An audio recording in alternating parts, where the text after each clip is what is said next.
ظاہر ہے جن جو اتارنے والے تھے وہی اتار لے کے آ گئے، اسپیکر جو تھے اس وقت کے انوار الحق۔ اب انوار الحق صاحب کہہ رہے ہیں کہ میں ڈیلیور کرنے آیا ہوں، اور آپ اندازہ کر سکتے ہیں اسی چیز سے کہ وہ اس لیے بلیک میل ہو رہے ہیں کہ نون لیگ کہہ رہی ہے کہ ہم 15ویں ترمیم نہیں کرنے دیں گے۔ 15ویں ترمیم میں آپ نے 16 وزراء کے بجائے جب 30 وزراء بٹھانے ہیں، ہم کیوں کرنے دیں؟ ہم نے تو خود 13ویں ترمیم کی تھی، ہم نے ہی وزراء کو کم کیا تھا، اور آپ کو وزراء ہم 30 نہیں کرنے دیں گے۔ باقی وہ ان کے ساتھ بیٹھے ہوئے ہیں، آج رات کو وہ پہنچے ہیں مظفر آباد، ملاقاتیں کر رہے ہیں۔ شاہ غلام قادر چودھری لطیف اکبر سے ملاقات کی، ان کو کیونکہ اسپیکر کے لیے پیپلز پارٹی نے نامزد کیا، لیکن چودھری جو یاسین ہے وہ بھی اپنی طرف وہاں پر کافی حد تک معاملے کو دیکھ رہے ہیں، کیونکہ اختلافات تو موجود ہیں پیپلز پارٹی کے اندر بھی، نون لیگ کے اندر بھی اب کچھ اختلافات واضح ہوتے ہوئے نظر آ رہے ہیں۔ ایک دھڑا کہتا ہے کہ بالکل ہمیں 15ویں ترمیم کرنی چاہیے، ہمیں جو ہے وہ جو وزراء ہیں سرکاری جھنڈے انجوائے کرنا چاہیے۔ دوسرا گروپ ہے کہتا نہیں، بالکل نہیں کرنی چاہیے، ہم 13ویں ترمیم کی ہے تو ہم کس منہ سے عوام میں جائیں گے کہ ہم 15ویں ترمیم کر کے صرف وزراء کی تعداد بڑھائیں گے، باقی چیزیں وہاں پینڈنگ رہیں گی۔ تو اس طریقے سے تو یہ مفادات کی کھیم ہو گئی۔ تو یہ اسپیکر یعنی جو وزیر اعظم ہے اس وقت انوار الحق، وہ بھی تھوڑا پھنسے ہوئے ہیں، لیکن انجوائے کر رہے ہیں۔ ظاہر ہے وہ 28 دن سے وزیر اعظم بنے ہوئے ہیں، مزید 28 دن گزر جائیں گے تو وہ تو وزیر اعظم ہے، ان کو یہی انجوائے کرنا تھا، وہ انجوائے کر رہے ہیں۔ باقی عوام جائے باہر میں اور باقی چیزیں جائیں جہاں مطلب چیزیں دیکھتے رہیں گے۔ اب ملاقات چل رہی ہیں، دیکھیں کیا ہوتا ہے۔ فی الحال ڈیڈ لاک موجود ہے، آزاد کشمیر میں بھی 28 دن گزر گئے ہیں، کچھ بھی نہیں ہوا۔ اب آ جاتے ہیں گلگت بلتستان۔ اچھا، گلگت بلتستان کی بات کریں تو وہاں پر بھی صورتحال یہی چل رہی ہے کہ جب سے وزیر اعلیٰ گلگت بلتستان خالد خورشید کی ڈگری کا معاملہ سامنے آیا ہے، یہ ذرا آپ کو بتا دوں کہ یہ معاملہ آیا تھا جولائی 2022 میں۔ اس وقت جولائی 2022 میں کوئی یہ نہیں ہوا تھا کہ جناب جس طرح صدارت الیاس کو اٹھایا نکالا گیا، یا پلاننگ اب کہا جا رہا ہے کہ پلاننگ ہو رہی ہے، تو اس وقت تو ظاہر پلاننگ نہیں تھی۔ اور اگر اتنی لمبی پلاننگ ہو رہی ہے کہ جناب سال ہو گیا ابھی تک کوئی چیز امپلیمنٹ ہی نہیں ہو رہی، تو پھر تو کہا جا سکتا ہے کہ بہت، لیکن ذرا ڈگری کا معاملہ ہے، ایک یونیورسٹی کا معاملہ ہے۔ جب یونیورسٹی نے یہ لکھ دیا آفیشلی کہ ہمارا اس جو ڈگری دکھائی گئی ہے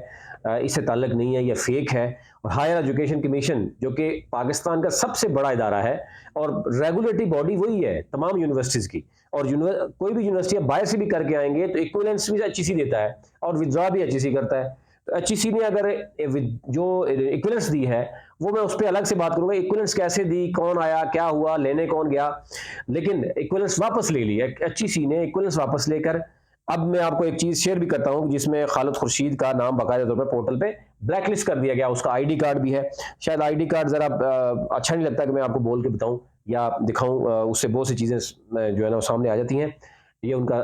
سیکرٹ میٹر ہو سکتا ہے، لیکن جو ہے وہ یہ ساری چیزیں جو ہے وہ غلط ہو گئی۔ یہ اوورال صورتحال تھی، آپ تک رکھنی تھی۔ اس وقت تک یہ تیزی سے تبدیل ہو رہی ہیں صورتحال، یعنی ملک میں جو حوالہ، یعنی ایک طرف پاکستان میں جو حالات ہیں، یعنی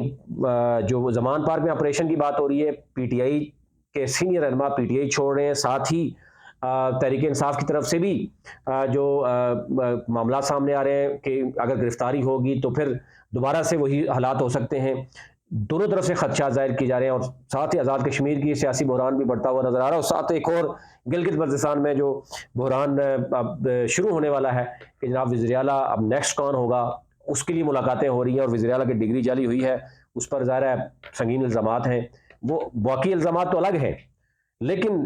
ظاہر کچھ فیک ڈاکومنٹس عدالت میں جمع کرائے گئے ہیں، اس میں کیا ہوگا، وہ ان کی جی بی ایل 13 سے وہ الیکشن لڑے، وہ اگر اس کی رکنیت بھی جاتی ہے، وزارت اعلیٰ سے بھی جاتے ہیں، اور پارٹی صدارت، دیکھیں یہ چیزیں بڑی اہم ہیں کہ صدارت الیاس بھی یہی کر رہا تھا کہ جب اب وزیر اعظم بن گئے تو پارٹی صدارت بھی اپنے پاس رکھی، اور جو نظریاتی کارکن ہیں وہ بیچارے در بدر کی ٹھوکریں کھاتے رہے۔ یہی صورتحال گلگت میں بھی ہوا کہ کیا کوئی ایک شخص بھی نہیں ہے کہ جب وزارت اعلیٰ بھی آپ کے پاس ہے تو پارٹی صدارت بھی آپ نے اپنے پاس رکھنی ہے۔ اور آپ آتے ہیں 2018 کے الیکشن کے بعد، جب الیکشن تحریک انصاف جیت جاتی ہے فیڈرل میں، اس کے بعد آپ پہلے تو ٹانگا پارٹی کہہ رہے ہیں، اور الیکشن جیتنے کے بعد جب دیکھتے ہیں کہ تحریک انصاف آ گئی، تو یہ خان کو بھی ذرا اندازہ ہونا چاہیے کہ آپ اس طرح کے لوگوں کو جب بناتے ہیں تو پھر آپ کو ایٹ دی اینڈ یہی ملتا ہے کہ کبھی سردار تمیز جیسے لوگ آئیں گے، کبھی دوسرے آئیں گے۔ آپ نے نظریاتی لوگ جو آپ سے جڑے ہوئے ہوں، ٹھیک ہے ان کے پاس پیسہ نہیں ہوگا،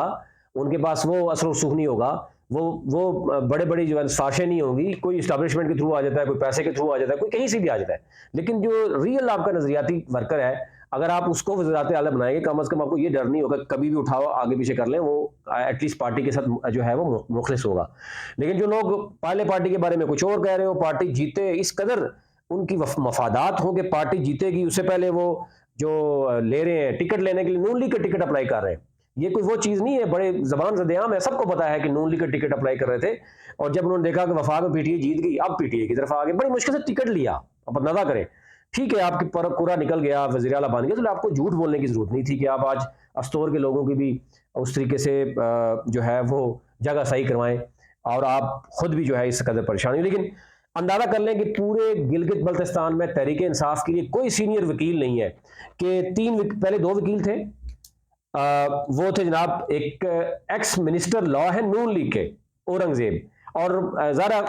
حافظ حفیظ الرحمان صاحب خود نہیں چاہیں گے کہ یہ معاملہ ہو، کیونکہ ان کو پتہ ہے کہ اس پہ کیا بات ہوئی، ان کی بھی کچھ چیزیں میرے پاس ہیں، لاسٹ ٹائم میں نے ڈسکس کی تھی، وہ بھی نہیں چاہتے کہ جناب یہ معاملہ ہو۔ پھر دوسرا وکیل تھے جناب بشارت، یہ دونوں نون لیگ کے وکیل خالد خورشید کو ملے ہیں تحریک انصاف کو۔ اب سرکاری خزانے سے آپ نے پیسے دینے ہیں، ایک وکیل آپ نے جناب سپریم کورٹ میں بٹھا دیا، وہ جناب وفاق کے خلاف جناب وہ یہ کرے گا وہ کرے گا، اندازہ یہ چیزیں بہت سی آ رہی ہیں، ابھی آپ کو بتائیں گے۔ پھر آج ایک اور وکیل جناب اسد اللہ خان ایڈوکیٹ ہیں، وہ کاف لیگ کے ہیں، یعنی مشرف کے ایک پارٹی کے تھے، اب کاف لیگ کے ساتھ ہیں۔ آپ کے پاس پی ٹی آئی کے پاس پورے گلگت بلتستان میں کوئی سنگل یعنی وکیل نہیں ہے، آپ اندازہ کر لیں کہ آپ کو نون لیگ اور کاف لیگ کے وکیل لینے پڑ رہے ہیں۔ اسی سے آپ اندازہ کر سکتے ہیں کہ جب آپ کو سارا کچھ اپنی مٹھی میں بند کر کے رکھیں گے تو پھر تو یہی ہوگا۔ تو جو یعنی نون لیگ کے وکیل ہیں وہ پیپلز پارٹی کے وکیل ہیں، یعنی جو غلام محمد وکیل ہے وہ بیسیکلی پیپلز پارٹی کے ہیں، وہ نون لیگ کو جو ہے نا وہ مل رہی ہے، نون لیگ والے پی ٹی آئی کے لیے وکیل چل رہے ہیں۔ تو یہ اتنی کھچڑی پکی ہوئی ہے کہ آپ اندازہ کر لیں کہ مفادات کے لیے کچھ بھی ہو سکتا ہے۔ ابھی تک لیے اتنا ہی، اپنا اپنے ملک کا خیال رکھیے، لانے کے بعد